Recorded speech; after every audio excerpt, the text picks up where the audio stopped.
Jai. All right. So welcome everyone to today's class. This is a pre-yatra class for going to Vrindavan Mayapur. And now we're talking about Mayapur. So the focus for today is going to be Lord Nrsimhadeva in Sridham Mayapur. So the deity of Lord Nrsimhadeva there in the temple, ISKCON temple in Mayapur, is very, very special. And I'll tell you all about him today. So actually, when the temple was started, they had they had small Radha Krishna deities, and they had a small deity of Lord Chaitanya Mahaprabhu. Those were the only deities on the altar, was small Radha, small Krishna, and small Lord Chaitanya. And then later they got Radha Madhav, the big Radha Krishna deities, and then the 8 gopis, the Ashtasakis.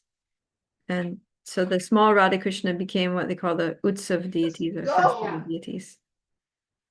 And then much later, they got the Panchatattva, large Panchatattva deities that we talked about in a previous class, and small festival Panchatattva deities for Abhisheks, like that. And but in between, before they got Panchatattva, the Panchatattva came much later, like in 2000 and something, I can't remember, 2006 or something like that. But back in the 1980s, like the mid 1980s, the temple was established there, and it was a relatively small community of devotees that were living at ISKCON Mayapur, and they're having a lot of trouble with local people attacking the temple, because near the temple they have a large Muslim community, and sometimes the Hindus and Muslims don't get along so well.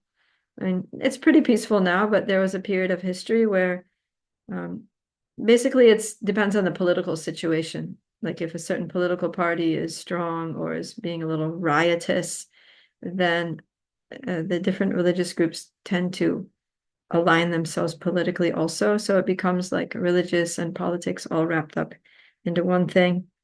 And so whatever it was, a group of local people, they became violent and they attacked the ISKCON Mayapur temple. It was kind of like a gang of thieves, and they came with weapons and these bombs. The Bengalis, people in West Bengal, they make their own bombs out of coconuts. They get these like hollow, dry coconuts, and they fill them with explosives, and then they throw it, and it's like a hand grenade kind of thing. They throw and explodes on impact. So that's why, when you leave the airport, when you leave the airport in India, they're going to ask you, do you have any coconuts in your luggage? So don't try to carry coconuts, because they'll make you throw it away, because Indian people make bombs out of coconuts. So anyways, that was a little aside point of information. But it just so happened that one day around just after midnight, this gang of rogues attacked the ISKCON Mayapur temple with bombs, and they just started like blowing things up and destroying things and harassing the devotees. And the most shocking thing is that they forced their way into the temple room and onto the altar, and they had this small deity of Radharani that was Radha and Krishna. The small deities are made of brass, and brass is golden color. So they thought Radharani was made out of solid gold. They heard some rumor that ISKCON Mayapur, they have so much wealth, the Radharani is made of solid gold, and Prabhupada. So they stole the Prabhupada Murti, and they just grabbed Radharani, and another one grabbed Srila Prabhupada, small Murti, and they just went running. So, but the devotees, they were like, no, this is not happening. So devotees started counter-attacking these thieves, and a couple of them had weapons. They had a couple of guns. One of the American devotees that was one of the directors of the temple, he pulled a gun. I think 1 or 2 people were killed in the shootings. And so they managed to get Srila Prabhupada Murti back, but they couldn't save Radharani. Radharani was, they ran off with Srimati Radharani. So needless to say, the devotees were very disturbed after that. Not only was it pretty traumatic, there was like people killed, and it was like people hurt, and Radharani went missing. It's like, what the heck, So they said that this can't happen again.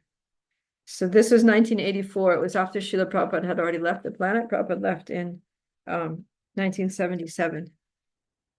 But then they had heard that when these similar, violent groups had attacked another local Vaishnav temple back in the time of Bhaktivinoda Thakur, then Bhaktivinoda Thakur and his son Bhaktisiddhanta Saraswati Thakur, they installed deities of Lakshmi Nrsimhadev.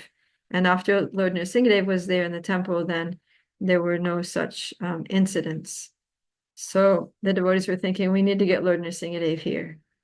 So they designed this deity of Lord Nrsimhadev, and they thought it should be a really scary form of Lord Nrsimhadev, because there was different images of Lord Nrsimhadev. Sometimes it's, Lakshmi Devi sitting on his lap and he has his arm around Lakshmi Devi, or he's another picture, he's like patting Prahlad on the head. So there's some pictures where Lord Nrsimhadev is relatively, kind of warm and fuzzy, he's like peaceful and friendly and benign. And then there are other pictures that, the main picture that we have of Lord Nrsimhadev, where he's like got Hiranyakashipu on his lap and he's tearing his intestines out and he's covered with blood and he's like, argh. So the devotees wanted more like a scary Lord Nrsimhadev in his very ferocious feature. So they sketched that the form of Nrsimhadev. See, after when he has Lord Nrsimhadev when Nrsimhadev has Hiranyakashipu on his lap, he's already a little like pacified because he caught the demon and he's already killed the demon. So it's like kind of like winding down. But the most ferocious time in Lord Nrsimhadeva's appearance is when he just appears from the pillar. So that form of Nrsimhadev is called Sthana Nrsimha. Sthana means pillar. So when he just bursts out of the pillar, that's like at the peak of his anger. And so that's the form that they wanted, that super like the most ferocious mood of Lord Nrsimhadev. So they drew a picture of that Nrsimhadev and they traveled down to South India and they went to a place of a sculptor, and they showed the sculptor that this is the Lord Nrsimhadev that we want. Can you carve it for us? So the man just he took one look and he was just like, no way. That's just like because these forms of the Lord are very very powerful. And so they went around to different sculptors. No one agreed to sculpt this form, because the sculptor said that one time he sculpted a form of Nrsimhadev that was in that Ugra Nrsimha, or angry Nrsimha mood, and it was installed in a village temple. And for a while they were worshiping the deity really nicely, but then after a while they kind of like they slackened a little bit in their worship. It was a little bit of a less standard, and Lord Nrsimhadev wasn't happy with that, and he basically just like destroyed the village. Everybody the whole place was deserted, and a lot of houses got burnt down mysteriously, and the whole place became like a ghost town. Like nobody could live there peacefully. There was just so many disturbances. So because Lord Nrsimhadev wasn't happy. I mean, I don't know why they didn't step up the worship when they saw these things going on, but whatever, they just got scared and ran away. So the Stapati is the person who carves the deities. He was like, is that what you want for your project? Like, if I carve you this deity, you take him back there, could very well just burn down your whole project and scare everybody away. So, I'm not going to do it. And so, but the devotees were really persistent. They kept going there, back to that same sculptor, and saying, and the sculptor was going to his guru, and the guru was telling him, no, don't do it. This is very dangerous. You're also going to be responsible. You're going to like get karma. If people get hurt, people get killed, something bad happens.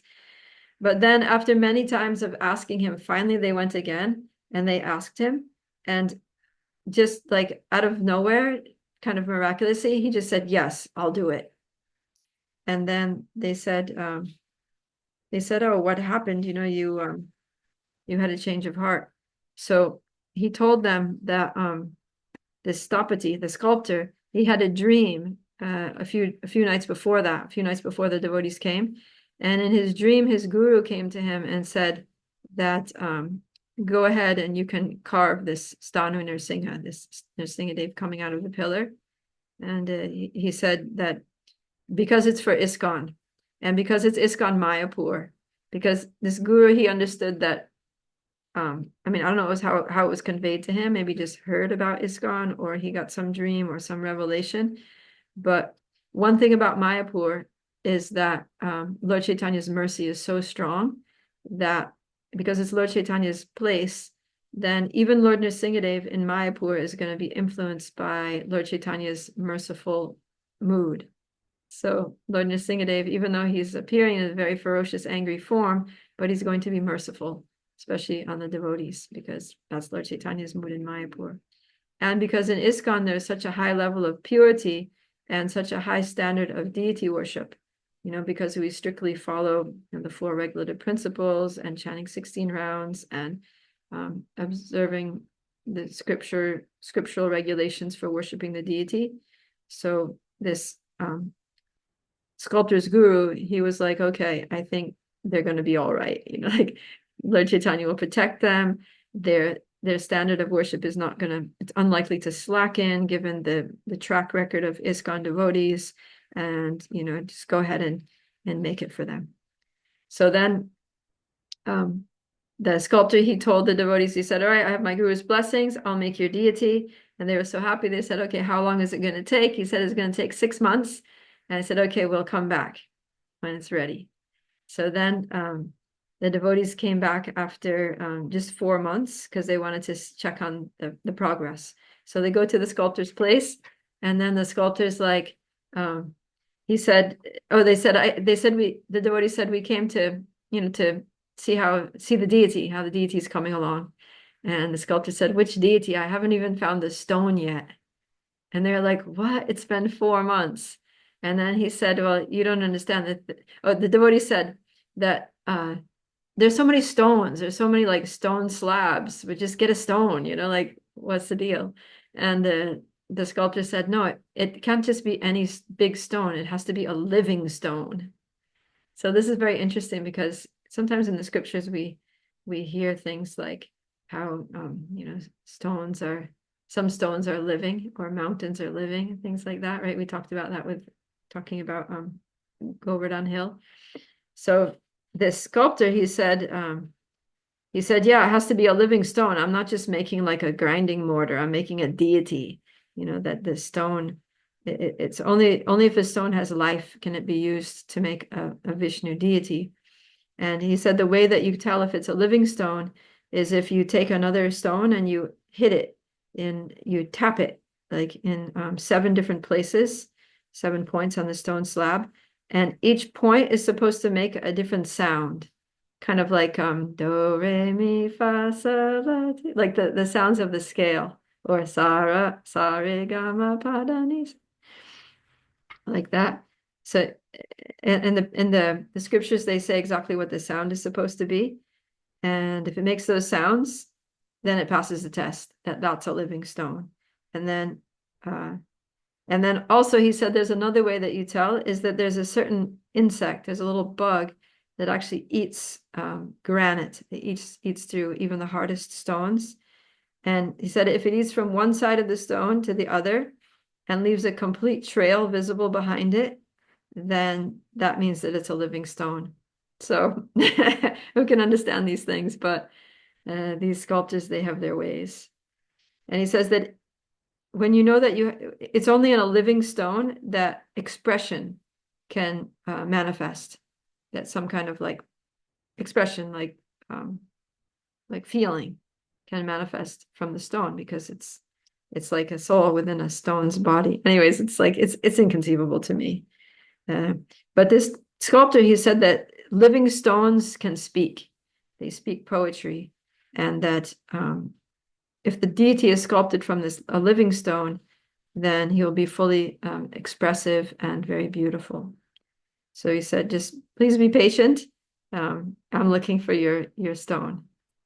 And so the devotees were like pretty amazed by this explanation. But then finally he found a stone.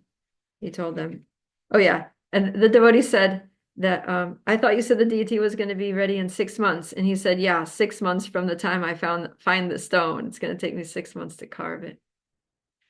But actually it took a little longer than that. It took almost 12 months for him to do the carving. So when he finished everything, then it was like, it was an intense job. He finished, then he went and took a break. Like he didn't tell the devotees he was done. He just went to visit some friends and family in another village.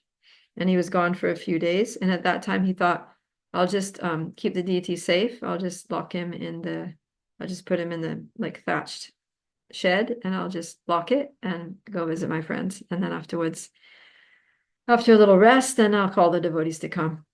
But then while he was on his little vacation, then somebody from his village called him and said, like, Prabhu, you have to come back. This like that the shed in your backyard is on fire. It's like burning down, and we can't understand it because it's the monsoon season. It's been heavy, heavy rain.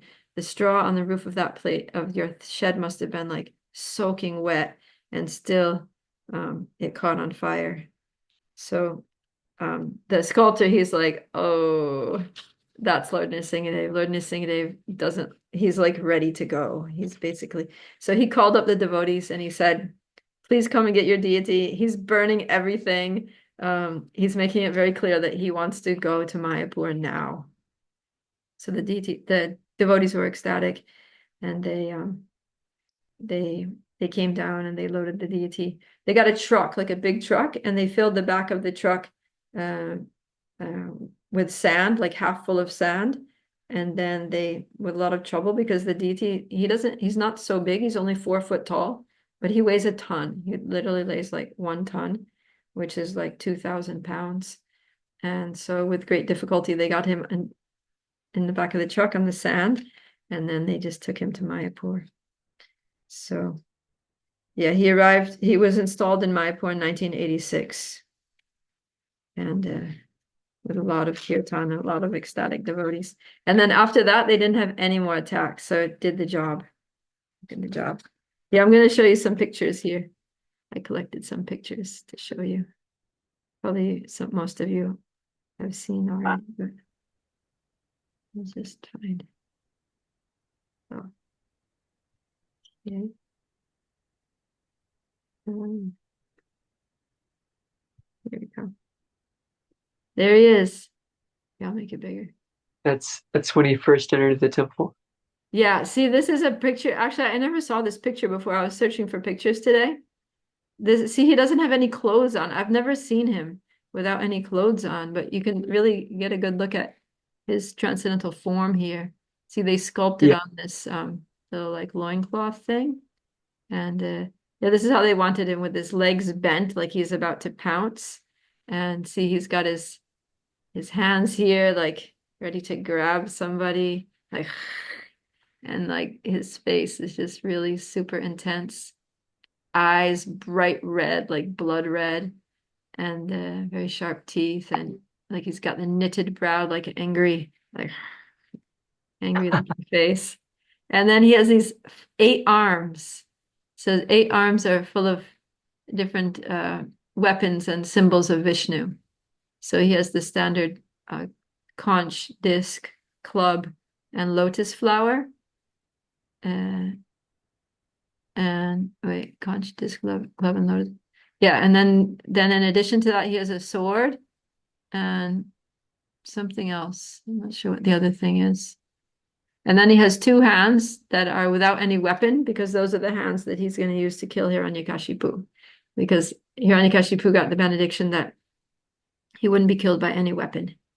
So, or by any weapon or by the hands, by hands or by any weapon. So, but Nrsimhadev killed him with his nails, his fingernails, his claws. I guess that's not the hand technically, and it's also not a weapon. So, yeah, he's very beautiful here. And there's Jai. this Anantashesh back behind him. And here's a little close up. This is after they changed his eyes. Before he had those all red eyes. So they changed to blue eyes. He looks very ferocious here. And then What is this just Ugra Nrsimha, or is there a different name for this Nrsimha form? there's, yeah, of Ugra Nrsinghas, there's different forms, and this one is called Stanu Nrsingha. Danu. Stanu, S-T, yeah, Stanu. Stanu means Okay. pillar. So it's the form that just came out of the pillar. Oh, that's not a very good quality picture. But this is where when they're going to do Abhishek on him, then they take out his teeth. They put simple cloth on him. This is good. This is like he's having Abhishek. See the water dripping off? Very dramatic picture. Looks really cool. It looks like he's like in a storm or something, like in a heavy rainstorm, and the water's just like dripping down and soaking him. And it's another picture. Awesome. I like that one. Yeah, he's really cool. So, the Lord Nrsimhadev, Ki Jai. So this Lord Nrsimhadev, he's had a lot of different, lot of interesting pastimes. Um, I'll tell you a few pastimes here. I mean, pastimes with the current devotees, not like with Prahlad Maharaj or something. So there was, let's see, I have a little book here of stories that I was reading. Oh, that one's sad. I won't read that one. There's one really cool one that, oh, this one's nice. That there's this woman and her son actually got kidnapped. And, wait. No, I'll tell you this one first. This one is the one about the pujari. So there was this brahmachari. His name is Bhava Siddhi, and he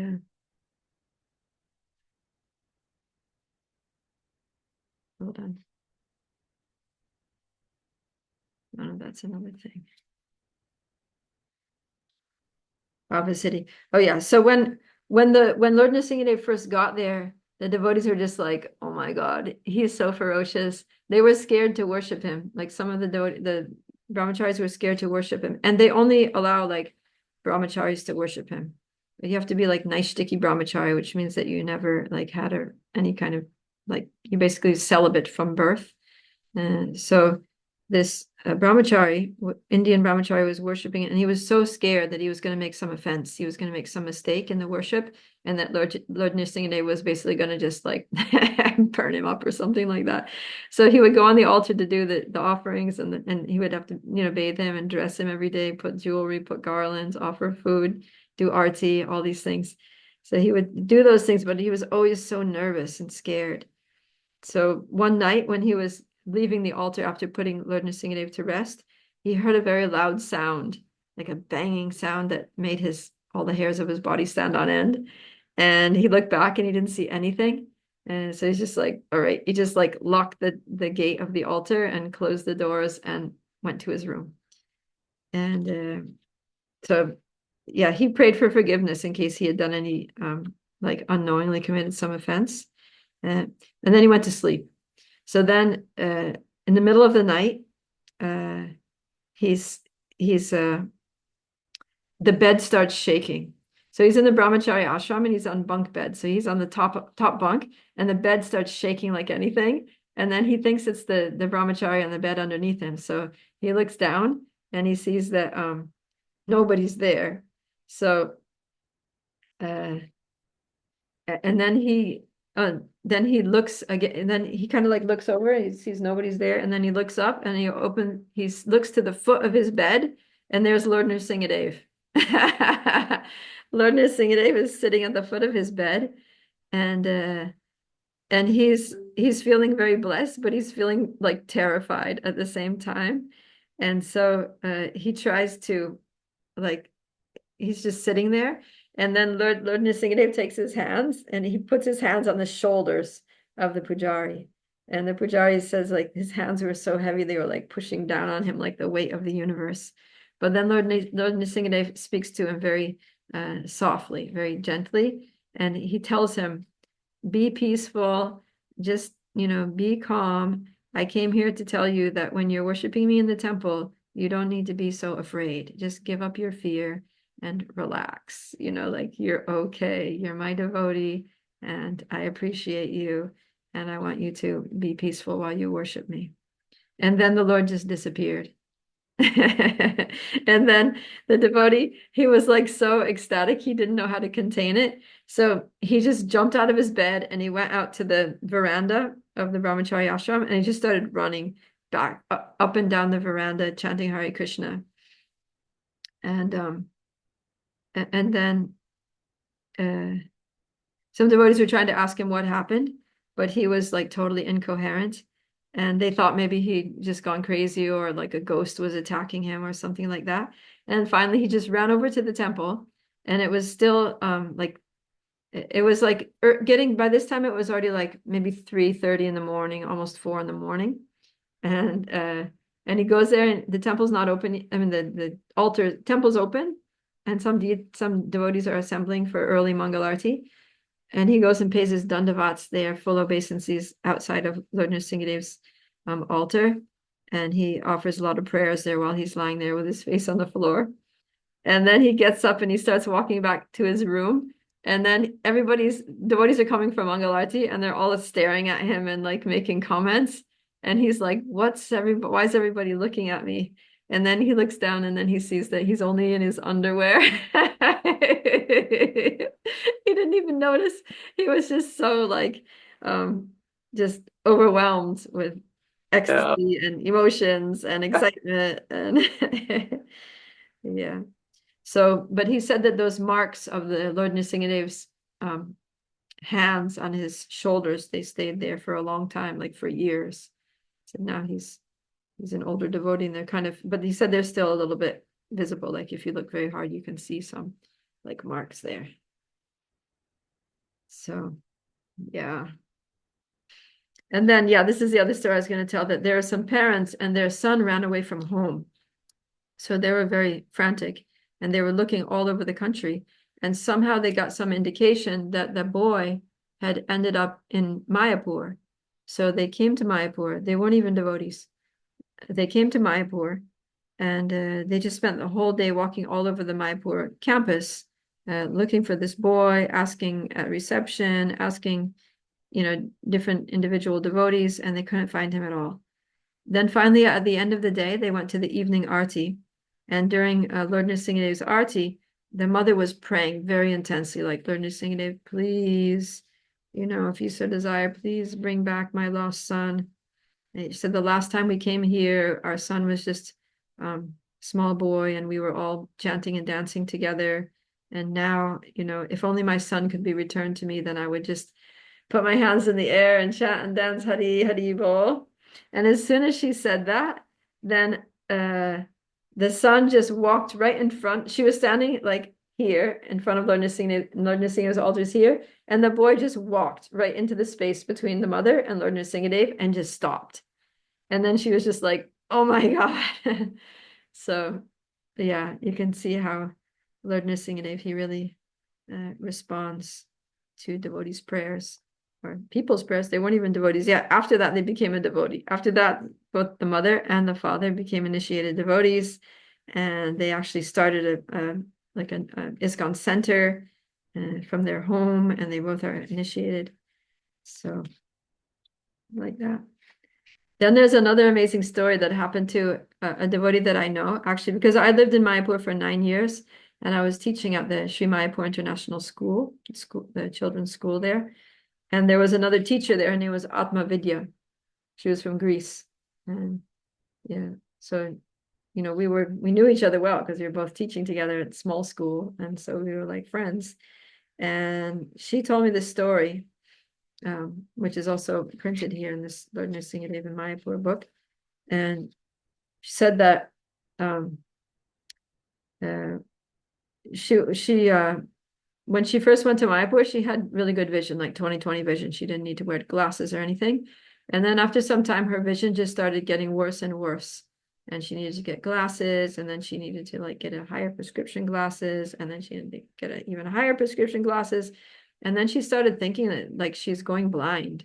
I mean, her eyes were giving her a lot of pain and trouble. And she went to see an eye doctor, and he said, I don't know what's wrong with you. Um, like I don't see anything here, but like I understand that, you're feeling a lot of pain and you're losing your vision. Anyways, it was just something very strange and causing her a lot of anxiety. So I didn't know her at that time. I knew her years afterwards. Um, so anyway, she was losing her vision.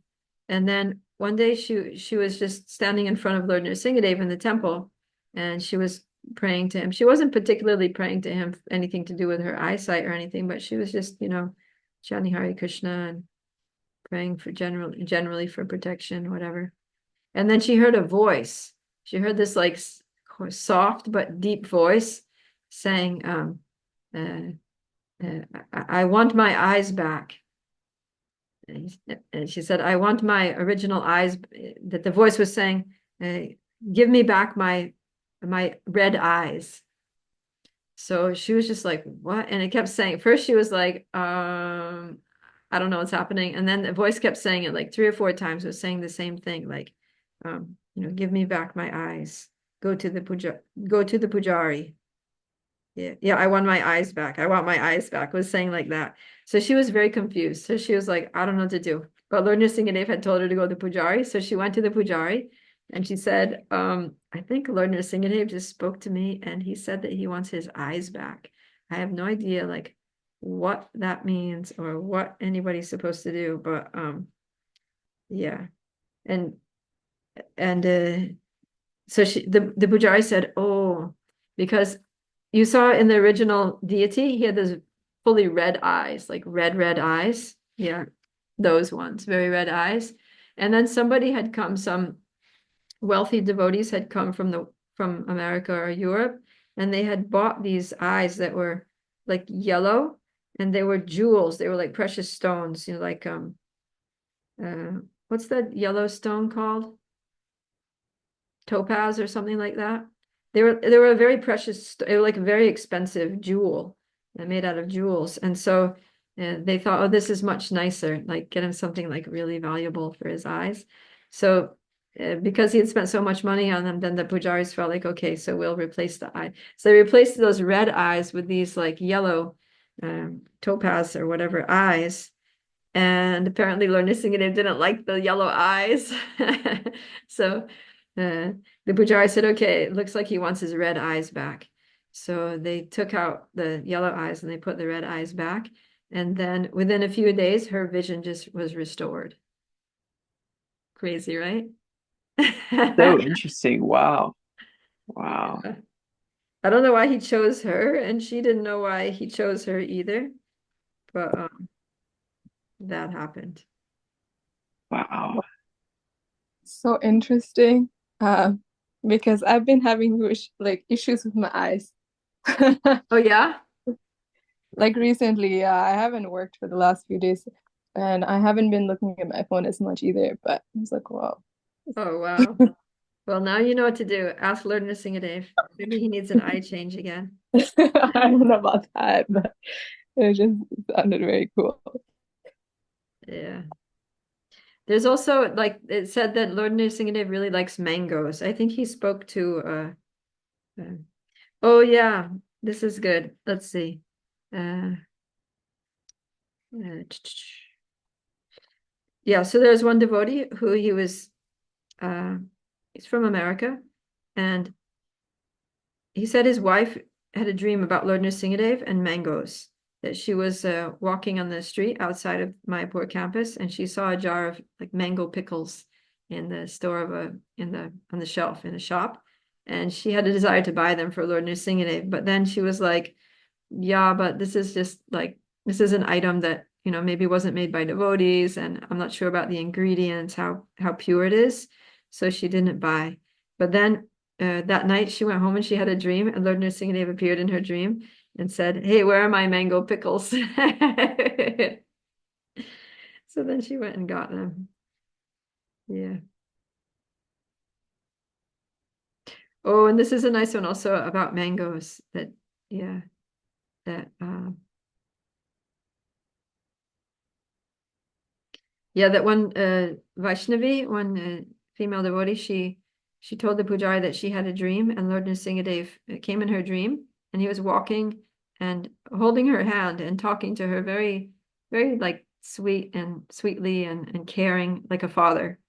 And then she said, Lord Nrsimhadev, thank you so much for coming to me. How can I serve you? And he told her, offer him some mangoes. So then she went and bought some mangoes, and uh, she gave them to Johnny Vasprabhu, who was the head pujari at the time, and she told uh, him about the dream. And yeah, and he was like, "Oh, you're so fortunate that you got this personal instruction from the Lord." And then she said, actually, there was another part of the dream that I had. She said that Lord Nrsimha also said that my pujari is very dear to me, and I'm going to take him back with me, back home, back to Godhead. And then she said, no, don't do that, because the pujari is also very dear to us, and we want to keep him. And then he said, all right, then I'm going to take another one of the leaders, ISKCON leaders, instead. And then just a few days after that, one of the sannyasi guru GBC members, Gaur Govinda Maharaj, left his body in Mayapur with like no cause. There was like no cause of death. They couldn't find any cause of death. He just like left. Like somebody said he had a heart attack, but he didn't. There was like nothing wrong with his heart. It just stopped. So yeah. I mean, when we were living in Mayapur, so I had heard these stories about Lord Nrsimhadev liking mangoes and asking for mangoes. And so one day I was there with my two daughters. They were still young. They were like just in elementary school. And my younger daughter had a really bad stomach ache, and it wasn't going away. And I didn't know what to do. And she was just doubled over with pain. So I said, all right, we're going to Lord Nrsimhadev. Let's get some mangoes. So we were just living like walking distance to the temple. So we passed by the shop, and we bought three nice, ripe, pretty looking mangoes. And we went down there, and we gave them to Pujari, and then he offered them to Lord Nrsimhadev. And I asked Lord Nrsimhadev to please help her to relieve her of this stomach ache. And then we just sat there and we chanted one round there in front of Lord Nrsimhadev. And then he was going to give us the mangoes back. I said, no, you just keep.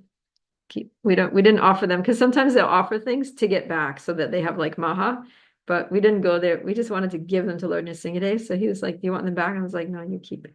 So we just went, and then we got home, and I said, Krishna Baba, how's your stomach? And she's like, it's totally fine. Lord Nrsimhadev healed it. Blessings. Actually, there's this crazy story. I'm going to tell you this story about this. There's one young girl, and actually I know this girl because she was in my English class and my Bhakti Shastri class, like later when she was a teenager. But this story happened when she was just 8 years old. So in Mayapur, they have a park, like in the center of the Grihasta area where a lot of the devotee families live. And in that park, there's a little playground, and they have this like hut, like little kitty playhouse thing for kids to play on. And it's just a bamboo hut with a straw roof. So this 8-year-old girl, her name is Revati. She was climbing on the roof of that bamboo hut, and it's just straw, like with, there's like little bamboo slats underneath it, but it's like straw. And probably it was a little old, so the bamboo was not very strong, and it broke. So she's walking on the roof, and it broke, and she fell down, and she landed on her head. And it was really bad. Like she was just there, like crying and incoherent. And so they took her to a doctor, a devotee doctor, who said that she looks like she has a concussion, and she's in a lot of shock, and she really needs to get like a brain scan. This looks like seriously. So then next day she woke up in the middle of the night, and she was like vomiting black blood. And they're like, okay, this is like super serious. Then they rushed her off to Calcutta to the hospital. And on the way, all this like a lot of clear fluid was leaking from her nose. And when they got there to the hospital, they said that that clear fluid was actually the clear fluid leaking out of her nose was actually brain fluid. That was like, going like her brain had, I don't know, some membrane that holds the brain fluid had like ruptured and it was like leaking and it was coming out her nose and it was like really bad. And there was a lot of like, obviously she had like a huge headache and her brain was swollen. And what was happening, the blood was pooling up in her brain and it was forcing the fluid out. So, yeah, she was like pale and limp and looking like she was not going to make it. And the doctor said that the next day they were going to do a special scan to really like go deep and see like very well um, the exact location of the damage and the extent of the injuries on her brain, and that probably they were going to have to operate on her brain like very soon. So the grandmother was the one that took her to the hospital, and when the grandmother heard like how bad it was, saw and heard how bad it was, she called up the Pujari, Lord Nrsimhadev's Pujari, Pankajangri Prabhu, and she told him the whole situation and asked him to please pray to Lord Nrsimhadev. Please pray to Lord Nrsimhadev. So he did. And actually the uh that day he went and did the morning he did a full puja, like from 5 a.m. to 7 a.m. He did like a special abhishek and offerings of 108 tulsis with names of Lord Nrsimhadev, like a whole elaborate thing, worship in asking the Lord to protect this girl. And then, so the next morning, the doctors came in and they were getting ready to do this special scan that they were going to do. And they did it. And the scan showed that like all the injuries that they had seen the day before were miraculously almost healed up. And there was no more pain. There was no more Wow. nosebleeds or brain fluid leakage or vomiting. Like everything all the symptoms had just stopped. And when the grandmother went in to see her, she was just sitting up in her bed, looking bright-eyed and bushy-tailed, and her eyes had filled up with blood. Like her eyes were totally red, like Lord Nrsimhadev here in the picture. They're just like full of blood the previous day, and now her eyes were fully white again. And she was just like, "Thank you, Lord Nrsimhadev." And you know what the little girl said, Revati? She said, "Grandma, next time something happens to me, don't waste time with the doctors. Just take me straight to Lord Nrsimhadev." Jai Nrsimhadev. So yeah, so this Lord Nrsimhadev is very he's very, very present, very powerful, and very willing to protect the devotees. So there's a special prayer that they sing in Mayapur for Lord Nrsimhadev every morning when they open up the curtains at 7 o'clock. So in Mayapur, the darshan, you know how the deities' curtains usually open up at 7 a.m.? So in Mayapur, they have 3 altars. And the first altar to open is Lord Nrsimhadev. So when they open Lord Nrsimhadev's altar, then they sing this song, which is nice to learn. I'll paste this in the chat so that it's like handy, and can try to learn this. And they don't sing it, they just kind of like chant it. So it's like they do it like this. Shri Nrsimha Jai Nrsimha Jaya Jai Nrsimha Ugram Viram Mahavishnum Jvalantam Sarvatomukam Nrsimham Bhishanam Badram Mrityur Mrityum Namamyaham Shri Nrsimha Jai Nrsimha Jaya Jaya Nrsimha Praladesha Jaya Padma Mukha Padma Bringa. And then they go into Avakada Kamalavari, Awesome. which you know. But this part is Isn't nice. It's nice. It's very powerful, this prayer. isn't this prayer in our kitchen in Dallas? It is actually, it's on that wooden thing, right? Yeah, yeah. Yeah, it's That's the like same actually, one. it's like engraved into that wooden thing. So there you go. You can learn it while you're in the kitchen, Dustin. Oh, awesome. Jai. Yeah, so that's a little bit about Lord Nrsimhadev in Mayapur. Beautiful, beautiful pastimes. And Sounds like an auspicious, very auspicious deity. yeah, so we get to go and see Lord Nrsimhadev there, and we can pray to him. You know, Pankaj Jangripu, the main pujari of Lord Nrsimhadev, he would always say that he would always call Lord Nrsimhadev the doctor, not just because he cures like head injuries and you know, eyes and things like that, but he also he he's like he cures the soul. He cures us from the disease of material conditioning, all the anarthas, the bad qualities like lust and anger and greed and pride and illusion and ignorance and all those gnarly things that cause us to suffer here in the material world, life after life.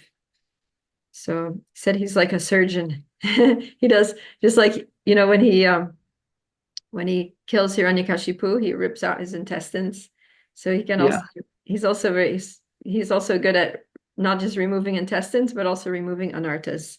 With those Okay. nails, he just does open heart surgery and tears out the anarthas from our heart. Jai. And yeah, and that way he removes the obstacles to our pure devotional service.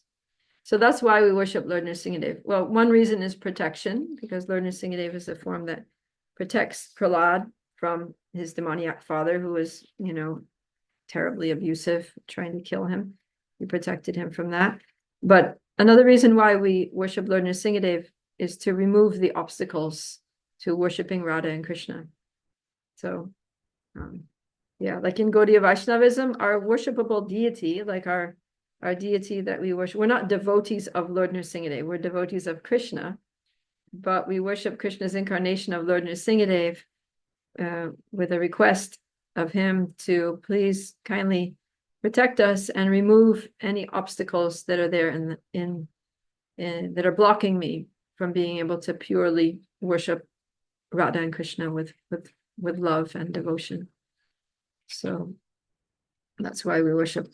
The goal is always Krishna or Radha and Krishna, Shishigonitai. We're not different from Radha and Krishna, Krishna Balaram. And so our objective is not to become a pure devotee of Lord Nrsimhadev and to go to Nrsimhaloka or something like that, but Lord Nrsimhadev is there to help the devotees. That Krishna incarnates as Lord Nrsimhadev to help us to come closer to himself, Krishna, and to protect us while we're practicing bhakti, protect us from our external dangers, external, you know, like demoniac forces and just any kind of danger, right? Like when we're driving in a car, we always start the journey with Namaste Nrsimhaya to protect us from any kind of accident, injury on the road, or yeah. And so he protects us externally, and he also protects us internally from those inner demons, the outer demons and dangers, and the inner demons and dangers. So when we sing the song that for Lord Nrsimhadev that we sing every morning, we say Bahir Nrsimho Hridaye Nrsimho. That Bahir, Lord Nrsimhadev, you are outside. Bahir means outside, and Hridaya means the heart. You're also in my heart. You're outside, and you're also inside my heart. And he says, Yato, Yato, Yamitato, Nrsimho means you're here and you're there. Right? Ito Nrsimho, Parato Nrsimho, Yato, Yato, Yamitato Nrsimho. Lord Nrsimhadev is here. Lord Nrsimhadev is there. Lord Nrsimhadev is everywhere. He's outside. He's inside my heart. He's omnipresent. So it's like, yeah, like today we had this thief come near the temple and steal something. And the devotee was like, we're thinking we have to call the police, but then, you know, the police aren't always there. They're somewhere else. So you call 911 and still by the time they get there, you know, maybe they come 10 minutes later and the guy's already gone, the damage is done and there's nothing they can do. So Lord Nrsimhadev is not like that. He's not like the police that aren't there and you need to call them and they come late. He's always there. He's never late because he's just always there because he's everywhere. So as soon as we call Nrsimhadev, then he's immediately just like, yes, I'm here to protect you. Yes, I'm here to help you. I'm here to save you from your conditioning and all the things within your heart and mind that disturb you and block you from making spiritual advancement. So Lord Nrsimhadeva is very kind and very helpful to the devotees, especially in Mayapur, because remember, Mayapur is the place of mercy. So he has all the potency of Ugra Nrsimha, but he's also influenced by the mercy of Lord Chaitanya. So he uses his ferocity. He uses his ferocity to very powerfully drive away the inner and outer demons that cause us trouble in our spiritual life. Jai Nrsimhadev. Jai Nrsimhadeva. So, any questions or comments about Lord Nrsimhadev in Mayapur or in general? Those are some beautiful pastimes of the Lord. It's a really, really cool. It sounds like a very auspicious deity. Yeah. Yeah, it's nice to hear. Can't I wait like to see hearing him. because we hear pastimes like, from Srimad Bhagavatam, from like days of yore, Treta Yuga and things like that, which are nice, which are inspiring and they give faith and all that. But what gives even more faith for me is hearing how the deities are, how those pastimes are still going on in the lives of people that we know, like people that are walking amongst us, that Lord Nrsimhadev protected them in Yeah. different ways, saved them, purified them, appeared to them, spoke to them. It's almost like, wow, I wonder if that will happen to me, like we can hope and we can pray. So yeah, we're very fortunate to be able to Oh yeah. get the darshan of Lord Nrsimhadev in Mayapur and be able to offer our prayers and sing kirtan for him for his pleasure.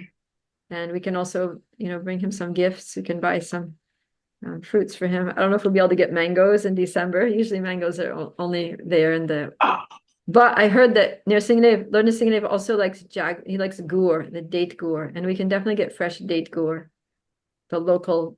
It's like a jaggery what? that make from the sap of the date palm tree. We can get that for him and offer. Okay. He Like a likes sweet. sweets. Yeah. Sweet Okay. mangoes, sweet date gur, sweet ladus. So we can offer him fruits and we can offer him we can offer him nice things and ask him for some can make some requests there to Lord Nrsimhadev. Actually, some of the devotees say that like when we go in front of Radha and Krishna, we shouldn't ask them for anything material. But if we have some material desire, it's okay to ask Lord Nrsimhadev. Okay. Yeah. Jai. But when we approach Radha and Krishna, we should just pray for pure devotional service and, for love for them and to be able to realize our constitutional position in their service and glorify them. Krishna, you're so wonderful. You're so Radharani. You're so beautiful. Best devotee. But when you go to Lord Nrsimhadev, we can, Lord Nrsimhadev, I have this problem. Can you help me? I have this thing that So, I want. Prabhupada Priya, what's that? I've been given in the temple here people who came back from Mayapur and they have like this oil. Oh yeah. What's the story on that? So it's like a perfume that they offer to the Lord there. Yeah, they do oil abhishek on Lord Nrsimhadev where they get like buckets and buckets of these like really nice, high quality, fragrant oils, and they basically like pour oil over him. They do oil abhishek. Okay. And after they collect the abhishek that bathed him, and then they just put it in these little bottles that you can roll on. I have a few of them. It's kind of like a common gift that devotees give. It's like one of those like devotee gifts that you can never go wrong with. So I have like Yeah. 4 bottles that I sometimes, if I see it, I'm like, oh, let me put some of this on. Okay. Yeah. Yeah, you can buy it there too. Or you might end up getting a gift from someone, or you can also buy it. Awesome. Yeah, those oils are really nice. They smell so nice and they have all different fragrances, all different kinds and colors. Like some of them are like an amber goldish color, some of them are more brown, some of them are kind of green, some of them are sort of like pale yellowish, different depending on what kind of oil it is and what perfumes they add to it. But they're all like natural substances. Okay. All right. Awesome. Jai. So Jai. Radhika, you're gonna pray to Lord Nrsimhadev to fix your eyes? Thank you. Maybe I should. I've been going to so many doctors. Oh yeah? I haven't done that. I will. Wow, that's serious. I'll pray to Lord Nrsimhadeva. I always feel bad, like, to ask for something material. Well, you can Can you always hear say me? like, if you so desire, please restore my eyesight so that I can see you, that I can see Radha and Krishna clearly on the altar, so that I can continue, excuse me, service. Because if we're blind, that becomes very Yeah, restrictive in what kind of service that we can do for the Lord. that's true. Say, I want That's to have true. all my faculties Makes me, working nicely. yeah, I'll do that. Makes me want to go to Mayapur, Yeah. but hopefully some other time. Oh yeah, you're not going to make it to Mayapur. Well, you can pray to Govardhan. Govardhan also fulfills a lot of desires.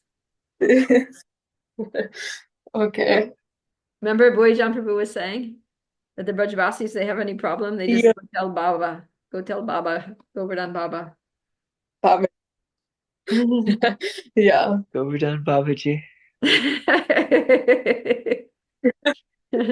Destiny can have a good time in India, the holy places. Ooh, I'm so excited. Okay, I guess we'll wrap this up then. And everybody else is going to have to hear the Okay. recording. Thank you. Jai, thanks for coming. Thank you so much, Prabhupada, for Shri Mayapur Dham ki jai. Jai. Shri Nrsimhadev Bhagavan ki Yeah. jai. Prahlad Jai. Maharaj ki jai. Jai. Shri Prabhupada ki jai. Jai. Gaur Premanandi. Hari Hari Bol. Hari Bol. Hare Krishna.